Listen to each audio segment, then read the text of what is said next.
ډېر مطمئن او ډېر رضا یو ورځ وله میلمانه رالل نو بادشاه ورته د خپل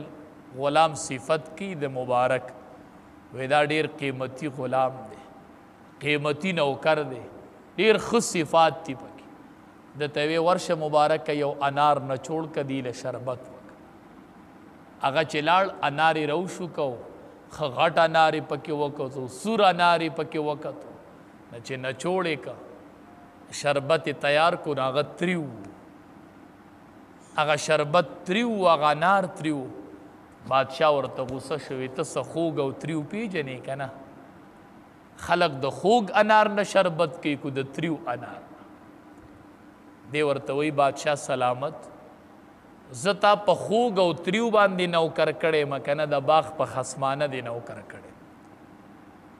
لکه ته ماله تنخوا په دې راکوي چې زه به خوږ او تریو معلوموم چې خوږ کم یو دی او تریو کم یو دی که نه ستا د باغ به خیال ساتم بادشاه ورته وی د باغ د خیال ساتلو دپاره مې نوکر کړی ولې ته پکې انار پیژنې نه هغه وی حضرت دا ستا مال دی او د دې ماته اجازت نشته چې زه پکې وسکم چې خوږ کم دی او تریو دا خو ستا مال دی دا خو ماته د دې اجازت نشته ته اوس د نوکر نه تپوس وکړه که نه د لرې نه به درته ښیي چې دا پورې الوچی پکې خواږه ده دغه پکې پلانکی لوچه ده او د دغې ونې میوه داسې ده او د دې ټوله ورځ دا سکي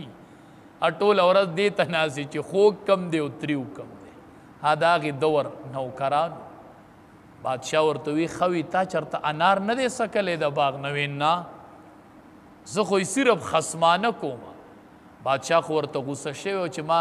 میلمنو ته ستا صفت وکړو ته خوږ او تریو انار نه پیژنې میلمنو ورته وی بلکل نوکر دی د صفت قابل دی صحیح و دا نوکر دی چې دله خوږ او تریو انار نه دی پیژندلی بادشاه ډېر مطمئن شوی دا خو ما ډېر ښه نوکر موندلی دی هغه میلمانه رخصت شو نو دا مبارک یې راوغوښتو ورته وی ته ما ډېر یو قیمتي سړی وموندلی ته نور نوکری زما مه کوه بس ماله به مشورې راکړې دا پخواني بادشاهان ډېر هوښیار ځان سره به یو نیک عمل او صالح او عالم او نیک سړی کېنولی او د مشورو دپاره ته ماله مشوره راکوه پخواني قاضیان به داسې وو که نه چې قاضي به ناست ځان سره به یو عالم کېنولی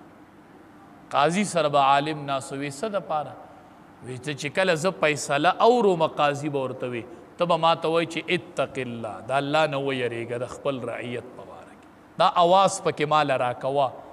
چې دلته قاضي فیصله اوري که نه جج فیصله اوري او دلته خواته عالم اواز وکړي چې اتق الله فی الرعیت